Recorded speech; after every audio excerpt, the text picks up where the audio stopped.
Olá, um bom dia para você. Hoje é domingo, primeiro dia da sua semana, e vamos às nossas reflexões. Vamos começar a semana já refletindo na palavra de Deus. Domingo é o primeiro dia, não é o último dia.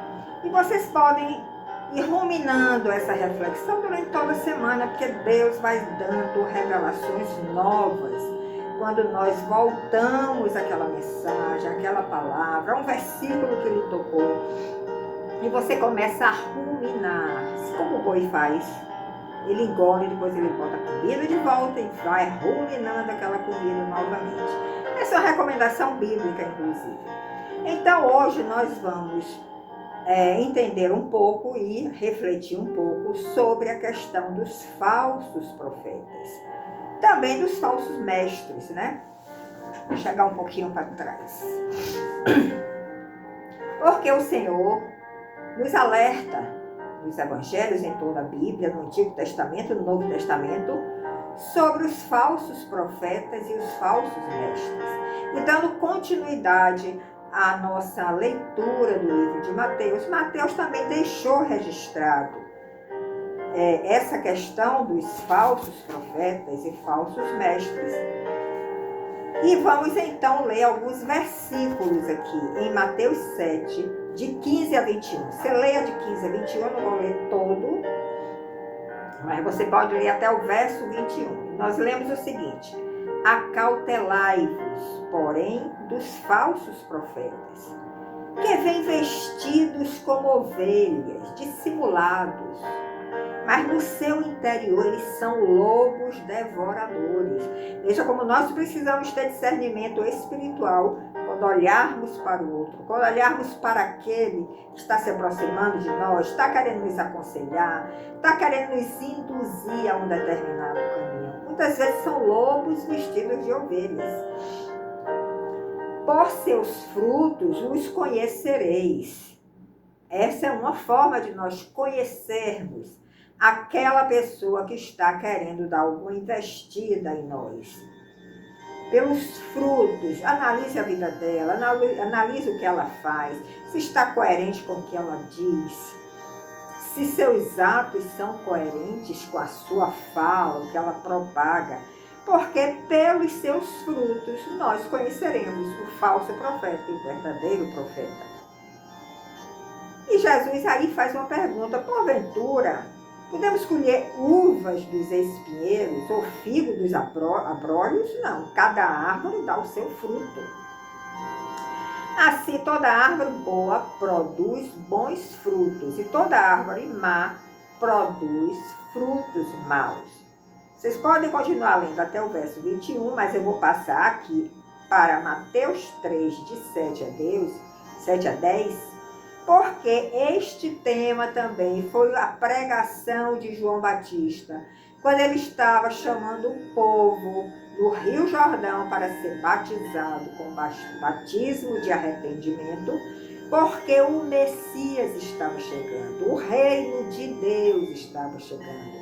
E para nós reconhecermos este reino de Deus, nós primeiro temos que receber esse batismo de arrependimento, porque nós somos pecadores por natureza, por nascimento. Viemos de uma descendência de pecado. Então, nós precisamos receber do Pai o espírito de arrependimento.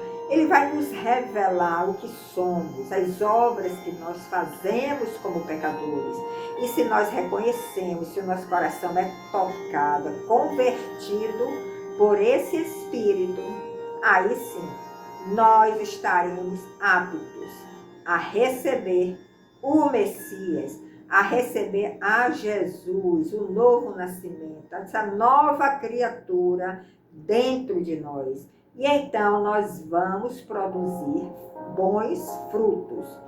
Então, quando os fariseus e saduceus, que eram as seitas daquela época, que estavam no patamar mais elevado, dirigindo inclusive o povo, sua vida espiritual, eram pessoas, os saduceus nem na ressurreição acreditavam, estavam dirigindo o povo. E João Batista, como ele era uma pessoa muito objetiva, muito sincera, muito leal a Deus, quando ele viu os fariseus e os saduceus se aproximarem lá do Rio Jordão para ver o que é que estava acontecendo ali, ele apontou para os fariseus e saduceus e disse: raça de víboras, quem vos ensinou a fugir da ira vindoura? Quem é a ira vindoura é esse tempo novo que Jesus estava fazendo. E o que ele diz para os fariseus e saduceus é: produzir, pois, frutos dignos de arrependimento. Porque quando nós recebemos o batismo de arrependimento, nós vamos produzir frutos dignos de arrependimento que agradarão a Deus, porque não serão mais frutos como consequência da nossa natureza de pecado. E João Batista ainda alerta eles que o machado está posto à raiz das árvores. A Bíblia diz que o homem é como uma árvore. Aquele que não produz frutos dignos de arrependimento, o machado está posto à raiz. E o que é que o machado faz quando ele corta a raiz de uma árvore? Ele destrói aquela árvore, ele tira a vida daquela árvore. Por quê? Porque os frutos daquela árvore não são bons frutos. Então ele diz: agora está posto o machado à raiz das árvores. Toda árvore que não produz bom fruto, ela é cortada e ela é lançada ao fogo. Então veja que é uma palavra muito pesada, que devemos ter temor quando lermos isso. E em João 15, de 1 a 6, Jesus já chegou, o reino já chegou a esta terra, e ele está se declarando a videira verdadeira. Então ele diz: eu sou a videira verdadeira, e meu pai é o agricultor. Todo ramo que estando em mim não der fruto, o pai o corta. E todo que dá fruto, ele limpa, ele poda, para que produza mais fruto ainda. Nós sabemos que quando nós podamos uma planta, cortamos alguns ramos, alguns galhos daquela planta, diminuímos a estatura da planta, mas depois de um tempo ela começa a brotar com muito mais vigor, com muito mais beleza. Então Jesus está dizendo: eu sou a videira verdadeira. E aquele que permanecer em mim, eu também permanecerei nele. Como não pode o ramo produzir fruto de si mesmo, ou seja, nós por nós mesmos não poderemos produzir bons frutos se não permanecermos na videira verdadeira, que é Jesus. Então, assim como o ramo não pode produzir frutos se não está inserida, conectada na videira, assim nem vós o podeis dar frutos se não permanecerdes em mim. Eu sou a videira, disse Jesus, e vós sois o ramo. Então veja que Jesus está chamando a atenção da necessidade de nós recebermos esse espírito de arrependimento para sermos pessoas verdadeiras, estarmos inseridos nele, nessa videira verdadeira, para produzirmos bons frutos. E aqueles que são chamados ao ministério profético, que vão falar ao povo aquilo que ele ouviu de Deus, acima de tudo, essas pessoas, esses ministérios, precisam estar bem conectados com Jesus. Desculpe a minha garganta. Precisam estar nessa videira verdadeira.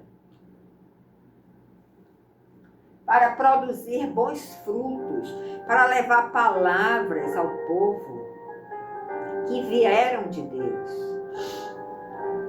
E uma outra forma de nós discernirmos quem é o falso profeta, quem é o verdadeiro profeta, está em Romanos 2, verso 13, que diz o seguinte: porque os simples ouvidores da lei, os que só ouvem, eles não são justos diante de Deus. Eles são falsos profetas, eles só fazem ouvir, mas eles não praticam. Mas os que praticam a lei hão de ser justificados, hão de ser considerados justos, porque estão ouvindo e praticando. Os fariseus não faziam isso. Os saduceus não agiam desta forma. Eles conheciam a lei de uma forma até profunda. Eles ensinavam a lei, mas eles não praticavam a lei. Por isso, Jesus chamou eles de sepulcros caiados, que era só uma aparência. Eram lobos vestidos de ovelhas. Então, quando nós vamos nos deter no estudo bíblico mais acurado sobre os falsos profetas, nós vemos como a Bíblia, a palavra de Deus, nos chama a atenção, dizendo que eles são perigosos e que eles causam muitos problemas. E que Deus não se agrada dos falsos profetas. Por que Deus não se agrada? Porque eles falam mentiras no nome de Deus. Veja o que está escrito em Jeremias 23, 32 e 33. O Senhor falando: eis que eu sou contra os que profetizam sonhos mentirosos, diz o Senhor. E os que contam, e os que fazem errar o meu povo com as suas mentiras e com as suas leviandades. Então veja a responsabilidade de um profeta. Ele tem que falar o que ele ouviu de Deus. Ele tem que falar do conhecimento de Deus, que vem através dessa relação íntima entre o profeta e o Senhor. E se você que não recebeu esse ministério, você pode profetizar, você pode ter um dom, você pode não ter um ministério, mas você pode ter um dom de profecia, você pode, de repente, profetizar no culto. Mas é muito importante que você tenha buscado essa relação íntima com o Senhor, para você falar o que dele ouviu, o conhecimento que ele lhe deu, a revelação que ele lhe deu da sua palavra. E o Senhor ainda diz: pois eu não os enviei, aqueles que falam mentiras no nome dele. Eu não os enviei, eu não lhes dei ordem. E não trouxeram proveito algum ao meu povo. Então, veja que a coisa é muito séria. Quando nós formos falar algo no culto, tenha a preocupação de estar em sintonia, em harmonia com a palavra de Deus, para você não proferir mentiras. Pode ser até uma coisa até que não seja intencional, mas você vai prejudicar aqueles que estão ouvindo. Então temos que ter esse nível de responsabilidade. Um profeta, nós podemos dizer que é uma pessoa que recebe de Deus e que transmite aquilo que ele recebeu. Ele recebe uma revelação de Deus e ele transmite ao povo aquela revelação. Podemos dizer que ele é uma ligação do povo com Deus. Deus usa esses ministérios proféticos para levar mensagens ao povo. Às vezes, inclusive, mensagens de juízo, como nós vemos na Bíblia. Jonas foi um profeta usado para levar uma mensagem de juízo, por exemplo. Agora, um falso profeta, ele não recebe revelação de Deus, mas ele diz que recebeu. Então, olhe como nós precisamos desenvolver o nosso discernimento espiritual. Não pense que a vida espiritual é fácil. Não pense que é brincadeira, coisa muito séria. Se nós não desenvolvemos um discernimento espiritual, nós podemos entrar em muitos caminhos errados que não são aprovados por Deus.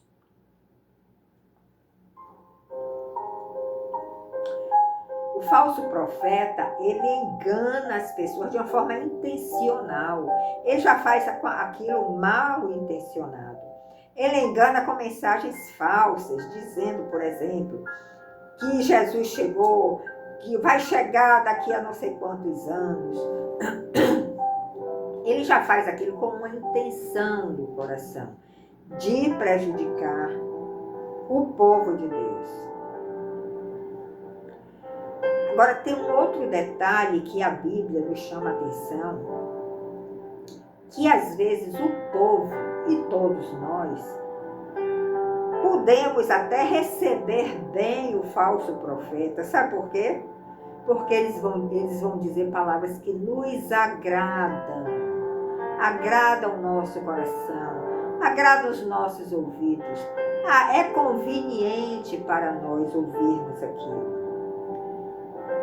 Então, eles serão castigados por dizerem uma mentira no nome do Senhor, e nós seremos castigados também, porque nós estamos querendo ouvir mensagens que nos agradam, que são convenientes para nós. Então, veja este outro ângulo para nós considerarmos. Uma outra coisa que nós observamos nos falsos profetas é que eles se opõem aos verdadeiros profetas. Os verdadeiros profetas incomodam eles, porque vão confrontar eles com a verdade, com a palavra. Vão revelar o pecado que está nele. Então, os falsos profetas, em toda a história do povo de Deus, eles causavam muitos problemas, porque eles levavam o povo a desobedecer a Deus.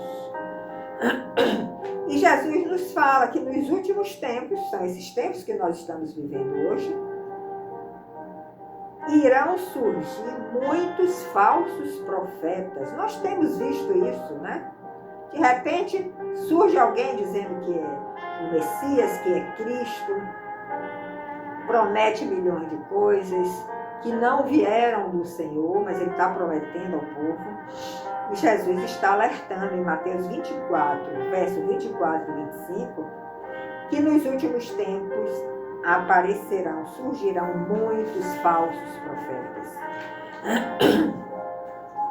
E que eles farão, inclusive, sinais e prodígios para enganar, se possível, aqueles que são eleitos de Deus, que já creem em Jesus Cristo, que já estão nesta caminhada.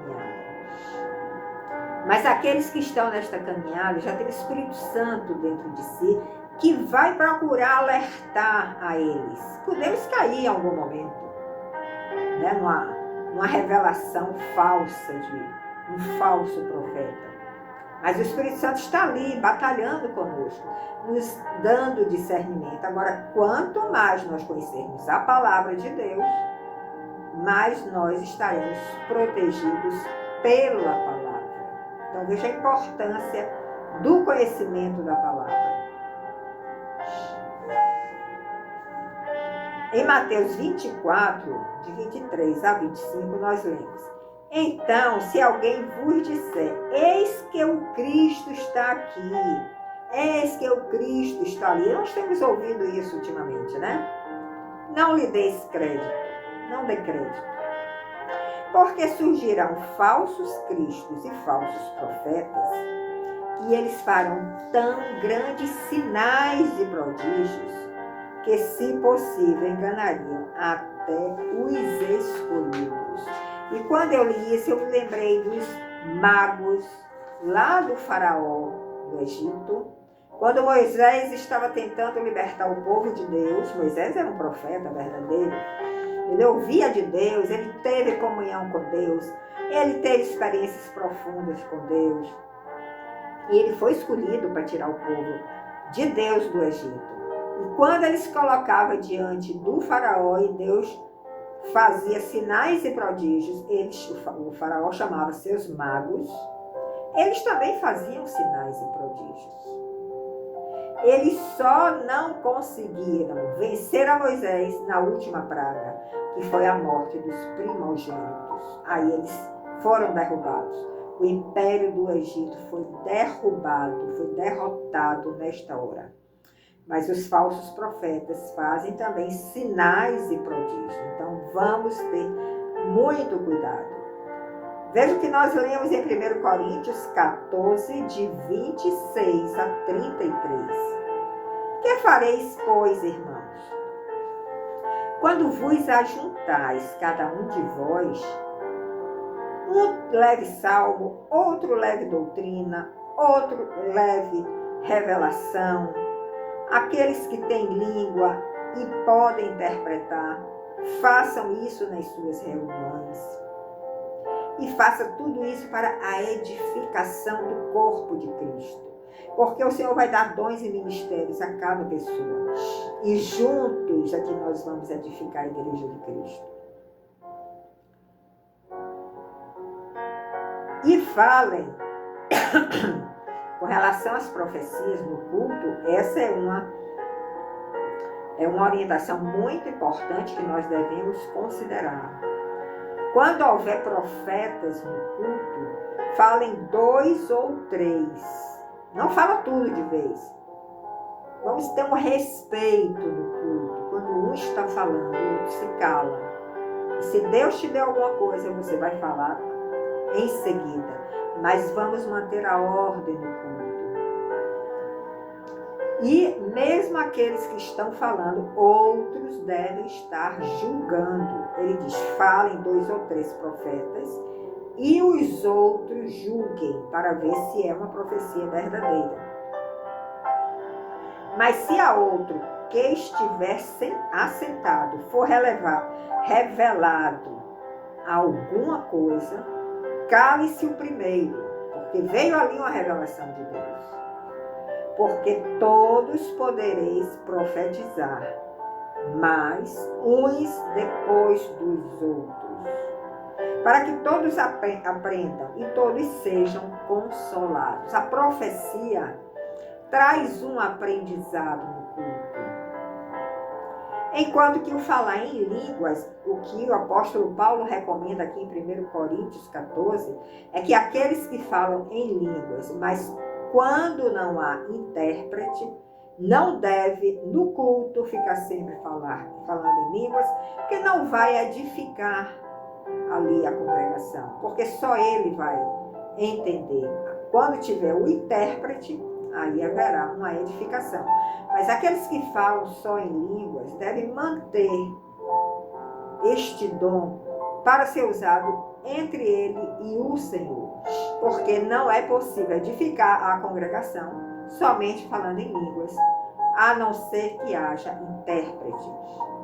Enquanto que a profecia, como ela é dada no nosso idioma, se é uma revelação de Deus, uma revelação verdadeira, irá edificar aquela congregação. E Paulo chama atenção aqui, porque ele diz, o nosso Deus não é Deus de confusão, ele não quer um culto confuso, não, ele quer um culto ordenado. Ele quer um culto pacífico. E ele ainda diz, o espírito dos profetas está sujeito ao profeta. Você não pode dizer, não, eu não parei de falar porque o Senhor continua me dando. Não, o espírito do profeta está sujeito ao profeta. Então procure ser conciso, procure dar uma mensagem objetiva, não se alongar tanto, para que traga edificação à congregação. Agora vamos ver alguns itens aqui que nos mostram como reconhecer um falso profeta. Abra sua Bíblia em 1 Tessalonicenses 5, vamos ler de 20 a 22. A Bíblia nos ensina como reconhecer um falso profeta. Nós não devemos desprezar todas as profecias, mas devemos analisar com cuidado antes de aceitar como revelação de Deus. Você deve analisar, não aceitar de peito aberto. E 1 Tessalonicenses 5:20 nós lemos: não desprezeis as profecias, examinai tudo e retenha o que é bom. Uma outra característica de um falso profeta é que as suas profecias não se cumprem. Ele vai falar, você vai se iludir por um tempo, por um momento, mas elas não vão se cumprir, porque elas são falsas. Elas não vêm de Deus. Em Deuteronômio 2, 21, 22, nós lemos: e se disseres no teu coração, como conhecerei a palavra que o Senhor não falou? Uma pergunta. Como é que eu vou conhecer se aquela palavra que está sendo dada foi uma palavra que não veio de Deus? Quando o profeta falar em nome do Senhor, verso 22, e essa palavra não se cumprir, nem suceder daquela forma como foi dita, esta é a palavra que o Senhor não falou. E quem falou, o falso profeta, falou com soberba,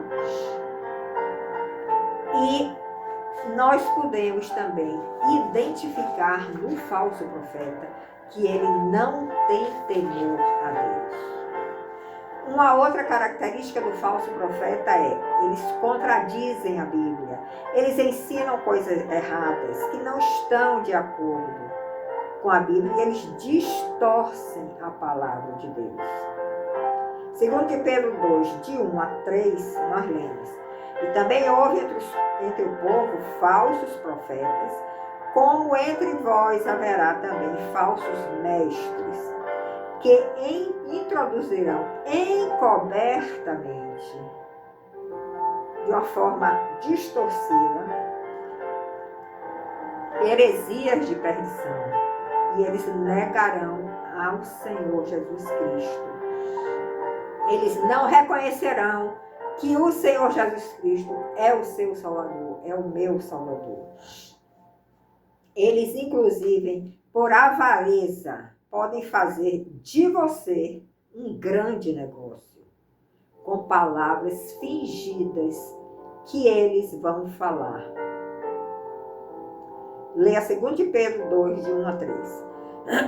Uma outra característica dos falsos profetas é que eles provocam divisões na igreja. Cuidado!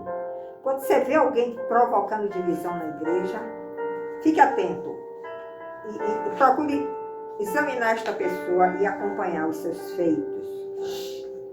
Porque os falsos profetas, eles provocam divisões na igreja, controvérsias e contendas entre os irmãos da igreja.